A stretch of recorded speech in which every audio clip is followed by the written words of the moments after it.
Welcome to the Distrust and Disparities podcast, voices from the margins of healthcare. On this podcast, we will explore both current and historical cases of medical injustices within the American healthcare system. We will get into how we can overcome this systemic mistreatment, advocate for ourselves, and close the gap on poor health outcomes and disparities. I'm your host, Jasmine Moore, a registered nurse, and I am joined by my co-host and good friend, Camille White.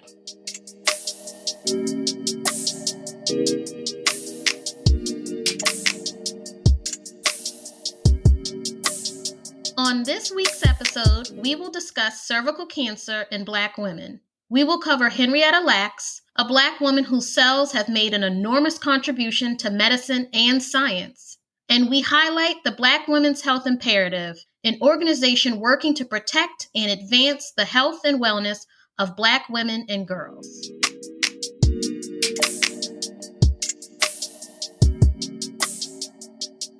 Hi, Camille. How are you doing? Hey, Jasmine. I'm doing pretty good. How are you? I can't complain. I'm so excited. We had our launch week. We got so much support and encouragement. I appreciate everybody's feedback, the reviews, the comments, the texts that I received. It was really nice, really overwhelming. I was really excited. Yes, it was so nice to be able to share with our friends and family.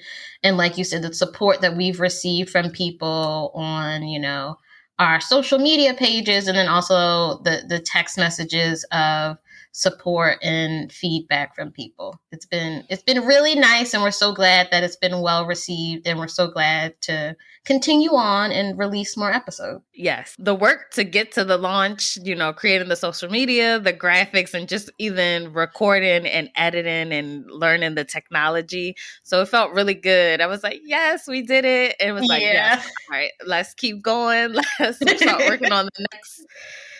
I was about to say, let's jump into the studio, but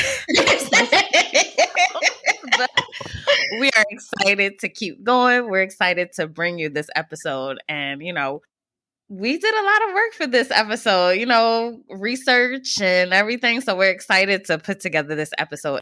Let's jump into this week's episode. I was excited to discuss Henrietta's story. She is one of the pivotal cases of distrust and disparities. And one of the main reasons I wanted to start this podcast, because I was even discussing with other colleagues, nurses, and, I would be shocked they didn't know Henrietta's story. I'm like, how do you not know about Henrietta Lacks and, her contributions to medicine, and also just the things surrounding her, like informed consent and how her cells were taken, without her knowledge and everything. So I was just shocked that more people don't know her story and just the amazing things she's contributed to medicine.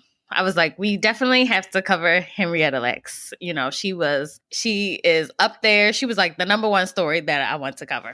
Yeah. And then even I remember not learning about her until maybe college, when right around the time the book about her came out. But yeah, it is crazy that people in the medical field, your own colleagues as nurses, didn't know about her story when she's seen as the mother of modern medicine. Without her HeLa cells, so much wouldn't have been accomplished. So the fact that people still don't recognize her, don't know who she is, it's insane. And that's one of the things that her family is working so hard to preserve, is her legacy, and educate future generations about what her cells have done and what they continue to do. They're still being used to this day. Exactly. And this happens in Baltimore, Maryland. You would think in school they would teach us this and we would learn about this, and this would be like a priority in science and biology class. And it wasn't until college that I learned about her story, when I did the internship at Hopkins, and then start, like you said, reading the book, and then the movie came out. That's when it became more public knowledge, and that's when we learned. But it's growing up in Baltimore at Hopkins, we should have been taught this. Yeah, not a peep about it where this is a situation where like Henrietta should have a statue. Like if not a few, she should at least have one where that should have been a part of essential curriculum where you learn about her, maybe early on in like elementary school, but then maybe when you can understand a little bit better, like having a little project about her in middle school or high school. She was never discussed, she was never talked about, and the role she's played in medicine and science is so significant that to not talk about her is just ridiculous. Yep. And just last year, 2020, the family put on a huge celebration and symposium for her 100th birthday. Mm-hmm. They called it Gila 100. So they put on like a big celebration. They really wanted to honor her legacy. So they wanted to honor her legacy and make sure that people continue to talk about her and acknowledge her, because I think at least people in the medical field, they know about HeLa cells. If you're in research and you're doing stuff like, HeLa cells, but do you know about Henrietta Lacks? Do you know maybe anything about her family? Yeah, people are ignorant to a lot of that. And I think it's definitely a problem too that no one's maybe taking the time to truly understand, because there have been plenty of the people that later on, because when her cells were taken was 1951, they've later on donated their own cells and other people have contributed, but like her contribution is on like an astronomical scale of like so much greater than everyone else, and she deserves recognition. Her cells and her contribution were able to do so much for like the world at large. Exactly. So I'm excited that today we get to honor Henrietta's legacy and also break down some of the distress and the disparities in her story.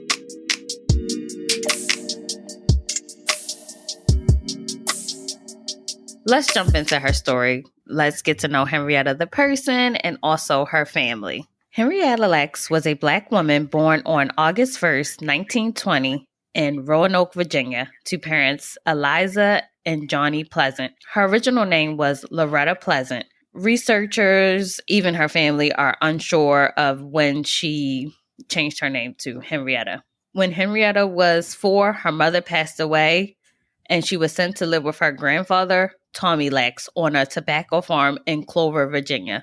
In 1941, she married David Lacks, who was her first cousin. She had her first child at 14 years old. Oh, okay. Just around that, they don't really talk too much about it, but when her mother died when she was young, she went to, like I said, live with her grandfather. Mm-hmm. And her and Day, they grew up together. They point out that they shared like the same room growing up. And they had their first child at 14 years old. And then they eventually got married when she was 20. So interesting facts. But okay. That's not the most interesting thing you'll learn in this episode. So eventually the young couple, they moved from Clover, Virginia to Baltimore for more opportunities. They moved to Turner Station in Dundalk, Maryland. And, being from Baltimore and having family growing up, a lot of people, they worked at Bethlehem Steel. That was like a big steel company. Mm-hmm. And so a lot of people were moving from rural areas to the urban cities like Baltimore for work in these big, like large factories and everything. I mean, that's what my grandparents did. The couple had 5 children together: Lawrence, Elsie, David, Deborah, and Zachary. His original name was Joseph, but he changed it. So Henrietta is not much known about Henrietta, but the details that I got from like the book and just like interviews that her family have given about Henrietta, because she died so young. So Henrietta family, they described her as being full of life. She was really beautiful, had a really bright smile, and just very caring. One quote that I found said she loved to dance and was fashionably stylish and enjoyed her favorite color red. They described how she would paint her toenails red, her fingernails red, and also they described that she was just very loving towards her family and also just like the extended family, just moving from the rural area to Baltimore, she would take in, large extended family, was pointing out, even if they weren't family, if they needed like a hot meal or like a place to stay, she would take them and was very warm and welcoming. That's what I got from the information that I was pulling about her. I know just looking at the images that I have seen of Henrietta Lacks, especially the picture that's the cover of the book, where she has her hands on the hips. She's looking into the camera. She looks very confident, very beautiful. Just the pictures that you see. She's a very pretty Black woman. In 1951, Henrietta, she went to Johns Hopkins Hospital complaining of heavy vaginal bleed. On Hopkins' website, they note that Johns Hopkins Hospital was one of the only few hospitals that treated poor African Americans.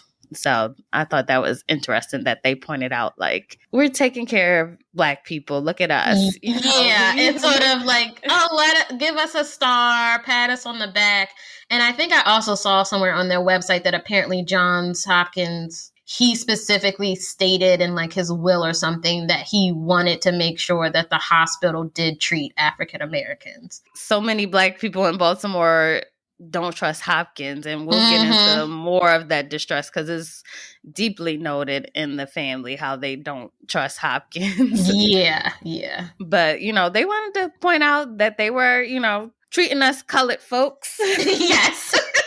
Look at us in the medical world. We're treating them colors that live right outside the Hopkins campus. Yep. Right, where they getting the same treatment as other people in these separate colored wards. Yeah, because interesting. There was segregation. It's like, oh, you're treating us, but there's segregation, and we all know how segregation works. Right, and definitely we'll dedicate a whole episode to like hospitals and like these separate medical wards and just the difference in treatments and everything. But anyway, Hopkins did see her. So she was seen by Dr. Howard Jones. So he found a large malignant tumor on her cervix. So she had surgery to remove the tumor. And during that surgery, they took 2 biopsy samples of her tumor without her knowledge or consent. So I'm guessing, she's probably thinking, okay, they're removing it. But there was nothing discussed of like, oh, we're removing it and we're going to be testing things now and looking at stuff. She just thought they're going to take out what is this cancer and, hopefully save my life and probably just like throw it away, not like keep it somewhere. Right. She thought she was going to have surgery, remove the tumor, and also just treat her for this very aggressive form of cervical cancer. So she also, in addition to the surgery, at that time, she was receiving radium treatments. So that was like, and that's really aggressive, harsh form of treatment for cancer.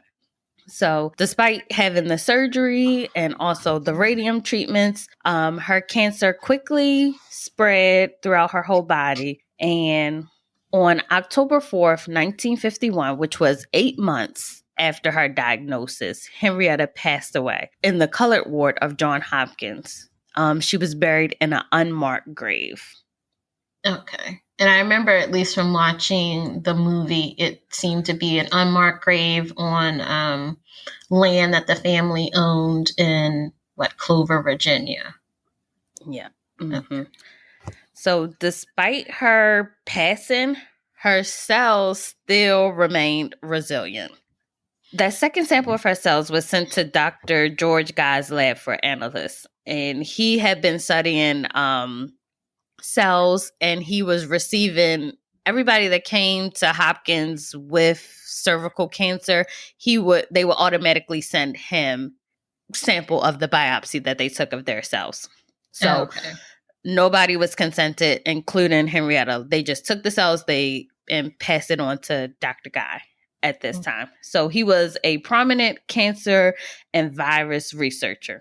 Most of the samples that he collected, they didn't last very long outside the body. However, Henrietta's cells were very unique, and the opposite occurred. So when he was studying her cells, instead of like dying, her cells every 20 to 24 hours, they doubled. And this was a huge discovery. Because like I said, most of the cells, they didn't last really long. Mm-hmm. So, and to point out, they were the first human cells to survive outside of the body in a test tube. They lasted longer than 36 hours. So that was huge. That was like a remarkable discovery. Like this has never happened before. Yeah. Because that's So a big deal where they just keep growing. That it never happened. yeah, and he was like, these cells are immortal. That's where this term came out because they kept multiplying indefinitely. So Mm-hmm. Dr. Guy, he isolated and multiplied a specific cell strand. So he created what was called the HeLa cell line. So the term HeLa, HeLa, that comes from the first two letters of her first and last name. So Dr. Guy, he was astonished by this discovery. So he's telling all his colleagues, medical professionals, just of the breakthrough that he made. And they say, like, looking at stories and like interviews, he was like just giving the samples away. Like, this is amazing. Like, these were the first living cells that they could ship by mail. So he's like shipping it to people, sending them out like, look what I discovered. These cells are still living and they're multiplying. Like, look at this. He's like sending them out. Henrietta cells became the cornerstone of modern medicine, and they continue to have a global impact to this day. So we're just going to talk about all the amazing and wonderful things that Henrietta cells, a Black woman's cells, have done and contributed to medicine. So we about to shout it out right now. So let's see. Over 50 million metric tons of HeLa cells have been distributed around the world to become the subject of more than 75,000 studies. Oh, before you go on, like, this is like the most famous and the oldest cell line in history. Oh, yes. This is, the most famous human cell line. One of the first things that her cells were used were for the development of the polio vaccine in 1953. So, and that's amazing because I think in 1952, that's when they had like a big polio outbreak and people were dying of polio. So for her cells to be used in the development of the polio vaccine, this is huge. Like, we're still giving this vaccine to this day, and polio has been eradicated because of this. Like, we're not suffering from polio. They sent her cells to space, which then helped contribute to research and understanding the effects of zero gravity on human cells. Again, like an accomplishment they would have never been able to do without HeLa cells. Right. Like, we're talking about like Jeff Bezos and Elon Musk going to space. They wouldn't have been able to do that without Henrietta cells. Nobody would have been going to space without her cells. Yeah, because astronauts, like, you're sort of putting your life on the line to go and explore something new, but they were initially able to see, okay, how would that truly affect human cells before then having people go up and do it. Also, her cells were used for the development of drug treatments, for the effects of cancer, for drugs for HIV and AIDS, hemophilia, leukemia, and even Parkinson's disease. So again, her cells were being used in research and studies to truly help people and understand, if you have HIV or AIDS, like, let's test out the different treatments that people are coming up with to see what can help people. Even then, her cells were the first human cells that were ever able to be cloned. That's amazing. It's just so many different things. Again, like understanding the effects of radiation on cells. And then we're getting into, then they started doing gene mapping in chromosomal conditions and researching that on her cells. And her cells even helped with fertilization and infertility because it was breakthroughs in reproductive health. So you have in vitro fertilization and then the HPV vaccine. And so HPV, of course, is one of the causes of cervical cancer, which Henrietta died of. Yeah, I think it's amazing just as far as like in vitro fertilization and that science and just, being able to create another life. So I always think that is amazing. And then just with the development of like the HPV vaccine, which is like causes cervical cancer, Mm-hmm. doing research on, what she died of the cervical cancer. So just being able to, her cells have done such amazing things and helped so many people, even though she died so young at 31 years old. Yeah. But her cells have contributed to so many medicines, research that are helping people to live and thrive this day. Even with, like we said, the big one, the polio vaccine, like we would Mm-hmm. have still been dying of polio had it not been for her cells and the development of the vaccine. Yeah, it's her cell. Unfortunately, she died, and her cells continue to live on, and have literally either helped save people's lives or sustain their lives with any sort of treatment they would need, depending on their disease or illness that they had. Or then on top of that, with an in vitro fertilization, she has helped create lives. So Mm-hmm. she's Yeah. continued to do so much for so many people, even though she's no longer here. Mm-hmm. And even to this day, her cells have been used in the development of the COVID-19 vaccine. So we're still using her cells. And like I said, there are over 17,000 US patents that involve HeLa cells. So we will continue to use her cells, and they will continue to be used for medical advancement, for science, in so many ways that we don't even know yet. Yeah. And then I saw that, like, you even pointed out too, that it's easier to pinpoint where her cells have not been used for research than it is Mm-hmm. to point out, how, like, all the different research cases and studies that have used her cells. So that's, Mm-hmm. they're worldwide and will continue to be that way indefinitely. Yep. Like we said, Henrietta cells, they were a game changer and they have revolutionized modern medicine. So we list all the things that her cells have done and have contributed to. So you would think that Henrietta would be recognized and honored for all the amazing work that her cells have contributed to. But according to one of Dr. Guy's colleagues, Dr. Guy, he created a new name for Henrietta Lacks so that the media wouldn't discover who she really was. So he used the name Helen Lane. So in medical and science journals, the name Helen Lane was used when they talked about HeLa cells because they didn't want the media and the public to know who she really was. And it wasn't until 1971 when Dr. Guy died and they did a tribute for him that they identified Henrietta Lacks as the source of the HeLa cells. That was like the first time in print that they recognized Henrietta Lacks as the source of the cells. So before then, they were using like the term Helen Lane as the cells. Mm-hmm. So the world found out about her cells, but her family still didn't know. And this is in 1971.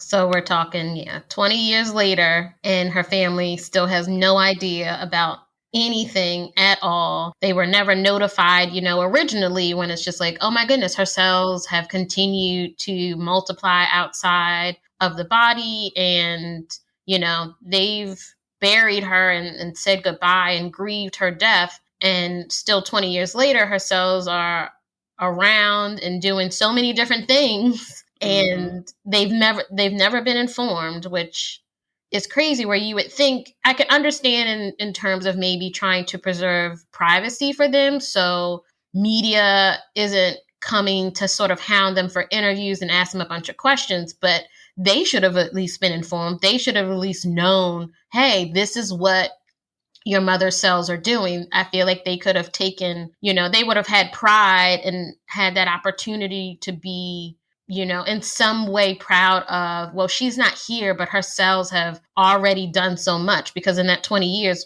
in 1953, we said the polio vaccine came out. So many things Mm-hmm. had already happened, and they could have had the opportunity to, look fondly on, the legacy that had already started since 1951.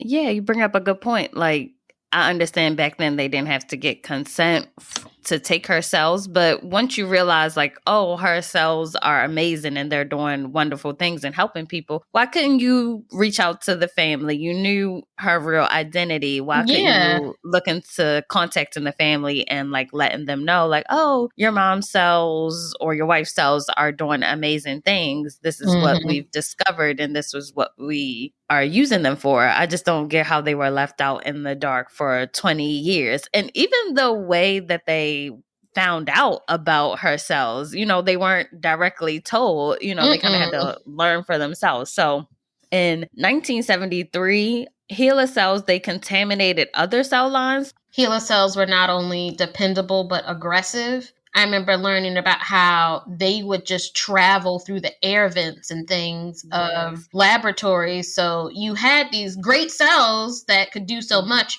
but they multiplied and they were sort of just like taking over other cells. And that was literally the only reason why they ended up reaching out to the Lacks family, because the researchers needed to sort out which cells Were HeLa and what which one were other cells. yeah. And so again, it's like, okay, so you only wanted to reach out to them because you wanted something from them. I'm Mhm. wondering, and I think like the family has always thought that too, of like, if that never happened, would Hopkins have ever said anything?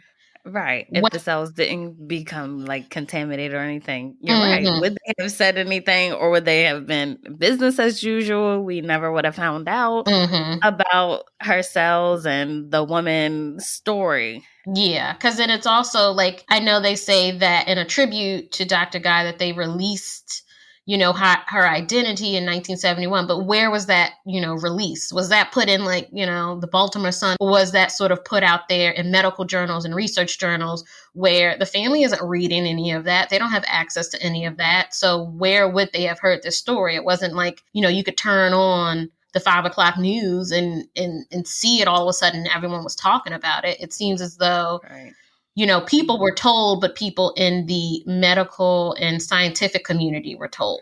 Yep, they were the only ones. So in 1973, researchers from Hopkins, they came to the family to take blood. So they reached out to her husband to get blood. And, he told the rest of the family, Hopkins is coming to take blood. And, they thought they were being tested for cancer to see if they were at risk for getting the same cancer that their mom had or just any form of cancer. That's what they were under the impression, like, oh, they're taking blood to, just see if we have a chance of developing cancer and dying. So that's Mm-hmm. why they agreed to get the blood. And like we were discussing before, patient consent, I think they didn't start talking about patient consent until maybe like the 1960s. But even with patient consent, you have to explain to people, to their understanding, what they're consenting to.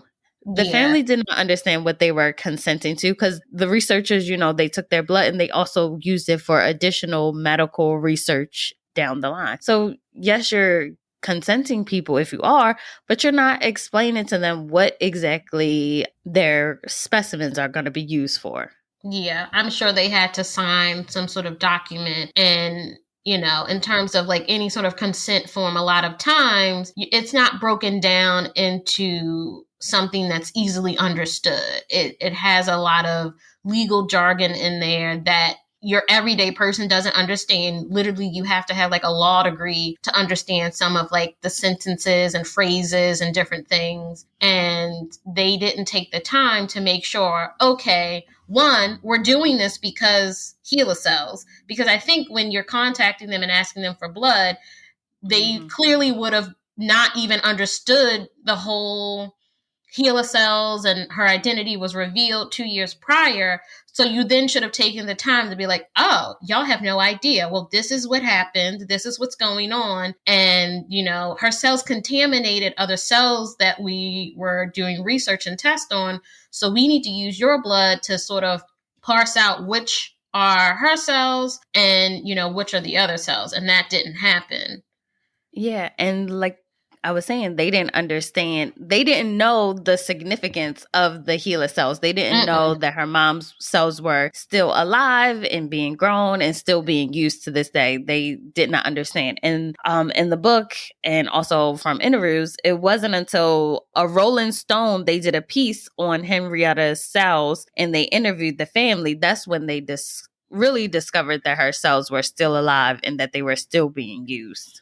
And so once the family found out that her cells were still being used, it just brought up so many issues. It just became such this big complex case. And just a few things. So one of the things that was in debate was, her cells were taken without her consent. But they were saying this happened in 1951. So there was no such thing as patient consent. Yeah, So technically, Johns Hopkins didn't do anything illegal. There wasn't any. Maybe there might have been like early discussions, but there was nothing concrete in place of you need a patient's consent before you start taking things and sending it off and doing tests of anything. So technically, they didn't do anything illegal. But I think maybe morally, most people can look at it and go, "But you still should have told the family." right. Like technically, what you were saying, you didn't have to have consent, but what about telling the family that you took the cells and that they're doing these amazing things? And Mm-hmm. Hopkins, they put out a statement, and part of their statement, they said, it's important to note that at the time the cells were taken from Mrs. Lack's tissue, the practice of obtaining informed consent from cell or tissue donors was essentially unknown among academic medical centers. It said 60 years ago, there was no established practice of seeking permission to take tissue for scientific research purposes. The laboratory that received Miss Lack's cells had arranged many years earlier to obtain such cells from any patient diagnosed with cervical cancer as a way to learn more about the serious disease that took so many lives. So Hopkins was like, we didn't have to get informed consent at that time. We just took everybody's cells. We Mm-hmm. wasn't telling nobody that we was taking their cells and testing them in the lab. Yeah, and it's like, okay, yes, understand, but that's an excuse because, everybody else's cells you took and then it was like, oh, there's not much we can do with this, and they were discarded. Where this is an exceptional case and her cells have led to so much, that's when I think anyone, especially people who are doctors and researchers, can rub together a few of their brain cells and go, maybe we should tell the family about this. This is something that they would probably enjoy, knowing that their beloved family member is no longer here with them, but her cells are now contributing to helping so many other people that are here.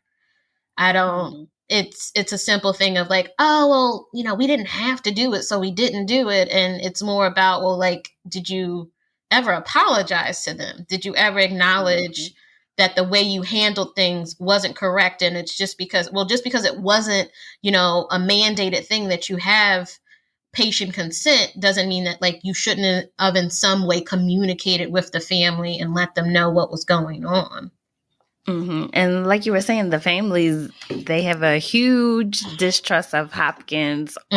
already. And they're like, you took our mom's cells and, you didn't tell us that you were using them. That's a big thing. For 20 years, they didn't know that their mom cells were still being used. And, nobody from Hopkins came to tell them. They came and drew blood and still didn't tell them. So that would create like a huge distrust of this large medical facility, even though they were saying at this time we didn't consent anybody, but you knew her cells were doing amazing things. They were being used for research. You knew her correct identity and you chose not to tell her family. So Mm-hmm. I can understand why the family is mad at them and they're like, oh no, you did nothing wrong. But it's like, you could have done something. You could have let her family know. They didn't have to Yeah. be in the dark for over 20 years with this Yeah. going on. And then have, a reporter come to them from a magazine and go like, oh, did you know about, Henrietta Sells? And they're just like, what in the world are you talking about?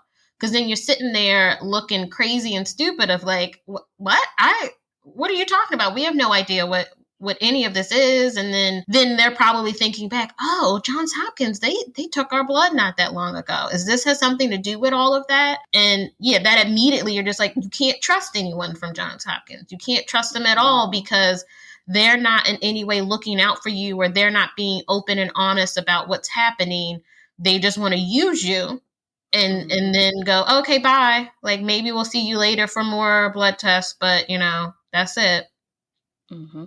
And then another issue that it brings up is ownership of your cells in one's body. So who owns Henrietta cells? Mm-hmm. How can her family can't like take back ownership because like you said, there's over, would you say 50 billion tons of cells out here. They can't just like give us these cells back. We take it back because it's already been out there and, mass produced. So when the family was trying to figure out how they can exert some kind of control over the cells. It's like they can't own the cells. And then they were reaching out to lawyers. They can't really sue Hopkins because they were saying the statute of limitation for medical malpractice has expired. And also, like we said, they weren't consenting anybody when they were taking people's cells. Mm-hmm. And then one lawyer, they put up like a direct quote. They said, the question of who owns the cells is complicated.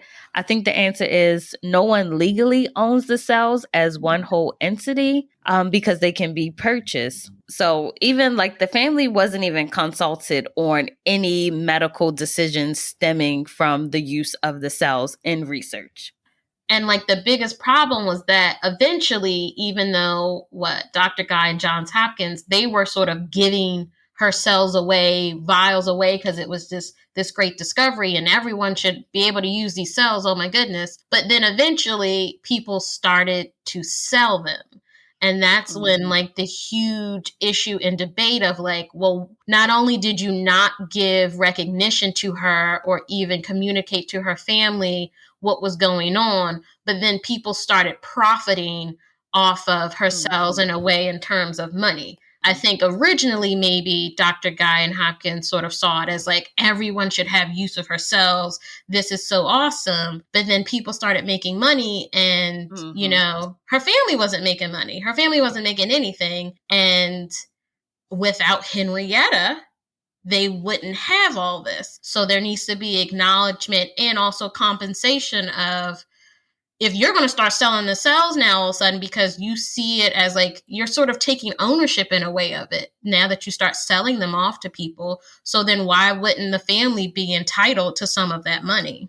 Exactly. And I think it was like around 1952, 1953, like it was strictly being produced so that researchers could use it to research other things and make discoveries. But then, people are going to try to start making a profit. And that's when they start selling the cells. So her cells, they eventually built to this day, is a multi-billion-dollar industry from selling human materials. And HeLa cells make up a large percentage of that. So HeLa cells are what sparked this biotechnology industry to start selling these cells. And what's crazy, to this day, her families have not received any direct profits from the sale of her cells. Yeah, which it's crazy because it is multi-billions. We're not talking about like little pennies here, and the fact that it's a whole industry that literally probably wouldn't, it may exist, but it may not exist to the extent that it does today. They should be compensated. They should be getting, like, if people are making money off of it, a percentage of that check needs to be sent directly to the family. And especially when she did pass, like, her family didn't have much money, and that could have been life-changing for them. That could have helped them in so many ways, and instead it went into the hands of people that were profiting off of a woman who they didn't even, I don't think, took the time or care to learn about. Yeah, exactly. I just don't get how her family is not receiving any money, any royalties. It's like once they discovered like her family is still alive, like something should have been implemented in place to give them money every time her cells are sold. Mm-hmm. Every time like a drug that used HeLa cells, she should be getting some type of royalties money going directly to the family. Like this is crazy. Like to this day, you know, they have not received any direct compensation Yeah. for her And cells. and pharmaceutical companies, they make so much money, and Right. they charge people so much money, like a ridiculous amount of money that doesn't even it more than covers like the cost of making that treatment and the studies and things and research that goes into it, and you're charging 100 times what it actually is worth. Yeah. So y'all have the money, y'all have plenty of it, Mm-hmm. and only certain people, like the CEOs and executive people at those companies, are the ones who are running around with billions of dollars, while her family, later on, after learning everything, they started doing speeches and traveling around to talk about her. And that was like, maybe they get a little speech fee, but that is literally nothing. It's breadcrumbs compared to what all these different organizations and companies were making off of HeLa cells. And that's just for the sale of them. So they're not only Mm-hmm. selling them, but then they're using them, creating a product with research on them. And then from that product are making even more money. And none of it went to the family. Yeah, like articles in the book and the movie, they point out her family is struggling to have pay for their own medical expenses, their medical bills, struggling to some don't even have health insurance. And Mm-hmm. while her cells are being used to develop the drugs that they can't even afford to use, they don't have access to the science, the technology that her cells have been used to develop. This is just a huge disparity. How is this possible that they have not received any money Mm-hmm. from the sale of her cells? And they have not received financial compensation. But later on, she does, Henrietta's story starts to get recognition. We are going to pause at this point in Henrietta Lacks' story. And in part 2, we will highlight how Henrietta has been recognized and the Lacks family struggle to have a say in the use of her cells and how they are trying to maintain her legacy. Now we want to focus on the disparity that remains in the diagnosis of and death from cervical cancer, especially in Black women. Henrietta's life was cut short due to cervical cancer. As we mentioned before, HeLa cells have contributed to medical breakthroughs in cervical cancer research, including the development of the human papillomavirus or HPV vaccine. Black women are 2 times more likely to die from cervical cancer compared to white women. Cervical cancer is preventable, and we want to highlight the Black Women's Health Imperative, a nonprofit organization working to protect and advance the health and wellness of Black women and girls. This past June, the Black Women's Health Imperative and Hologic's Project Health Equality launched the Serving Confidence, a collaboration featuring singer and songwriter Sierra that encourages Black women to commit to their Well Woman exams as a part of self-care and protecting themselves against cervical cancer. The Serving Confidence offers life-saving information and screening access to help prevent cervical cancer in Black women who are disproportionately impacted by it. I just want to touch on a little bit of how cervical cancer is screened for and detected. Cervical cancer occurs in the cells of the cervix, which connects the vagina, the birth canal, to the upper part of the uterus. Routine screening with a pap smear test alone is recommended for women ages 21 to 29. For women ages 30 to 65, certain studies show that screening with a pap test in combination with an HPV test is the best way to detect the disease. The pap test identifies any abnormal cervical cells, while the HPV test detects the presence of human papillomavirus, About 8 out of 10 women will contract HPV at some time in their lives. Most of the time, the HPV will go away on its own. However, sometimes it stays and it develops into cervical cancer. When detected early, cervical cancer and precancer are highly treatable, and Black women's lives can be saved. This information and more facts and statistics, and also where you can get more resources and help, can be found on the Serving Confidence and the Black Women's Health Imperative website. You can find the link to that in our show notes.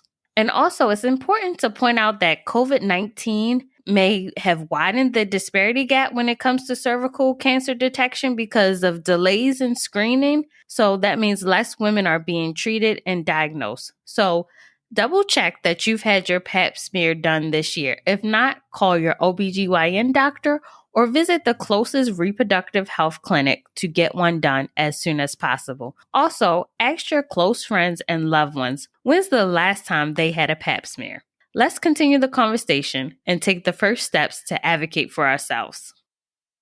This is part 1 of our cervical cancer and Henrietta Lacks discussion. Please tune in to our next episode for part 2. Thanks for listening to this week's episode. If you would like to suggest a medical story we should discuss on the podcast, or even your own personal story of medical distrust or disparities, or just want to shout out an amazing organization working to improve the health outcomes of marginalized communities, please email us at distrustanddisparities@gmail.com. And don't forget to follow, rate, and review the Distrust and Disparities podcast.